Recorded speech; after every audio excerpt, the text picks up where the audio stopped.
Sa bawat araw na tayo ay gumigising, isa lang ang ibig sabihin nito. Palaging may pag-asa. Pag-asang magbago, pag-asang makabawi, at magtagumpay sa ating pagkatalo.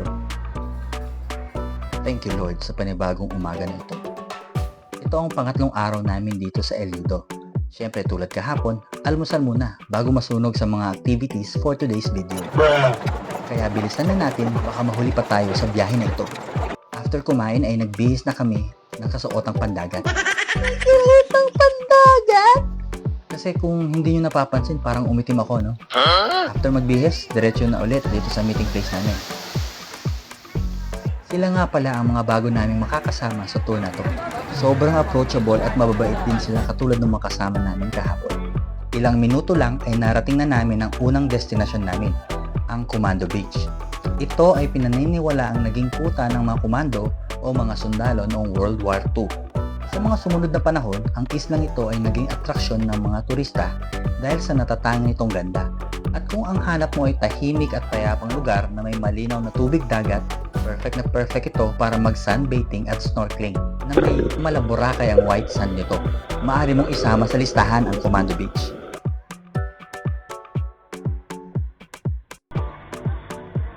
Next stop, ang isa sa iconic na atraksyon dito sa Pilipinas na matatagpuan sa Miniloc Island, ang Big Lagoon. Nakilala sa mga naglalakihang limestone island na kamamanghang mga cliffs, malinaw na tubig at hitik sa marine creatures. Noong unang panahon, ang mga tribo ng Tagbanwa ang naninirahan at nangangalaga sa yamang lupa at tubig ng El Nido.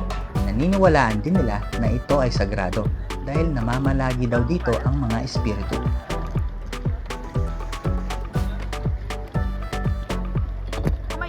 Taong 1980s nang makilala ang El Nido at Big Lagoon sa mga turista, nature lovers at divers sa buong mundo dahil na rin sa natatanging ganda nito. Welcome to El Nido! Sunod naman ay ang Shimizu Island. Ang islang ito ay sinunod sa pangalan ng isang Japanese diver na napabalitang namatay sa gitna ng diving activity. At simula noon, naging kilala ang isla bilang snorkeling spot. Ang Shimizu Island ay kilala rin sa naggagandahang limestone cliffs, crystal clear water at iba't ibang uri ng marine life. Isama mo na rin ang mga nakamamanghang coral reefs, kaya naman ito ang paboritong puntahan ng mga lokal na turista at foreigner para sa kanilang underwater activities. Ang panghuling island natin ay ang Secret Lagoon. Kagaya rin ng ibang isla dito sa El Nido, ang Secret Lagoon ay hinubog ng milyong taon upang lumabas ang kakaibang ganda nito. Kinailangan muna naming lumusot sa makipot na lagusan na ito para makarating sa natatagong ganda ng lagoon. Sa kabila ng pagiging sikat nito sa mga turista, nakamamanghang napreserba ng isla na ito ang kanyang natatagong ganda. Fast forward, kinagabihan ay pinuntahan namin ang nirecommend sa amin ng foreigner na kasama namin sa tour. Sabi niya ay masarap at affordable daw ang pagkain dito sa Portos Fiesta.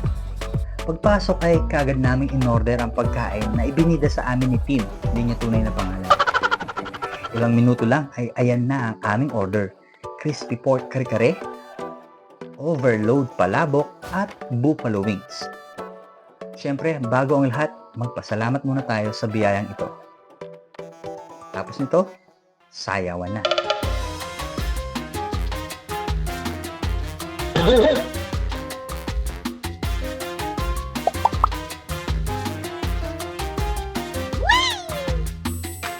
Kaya, hanggang sa muli, see you on our next video.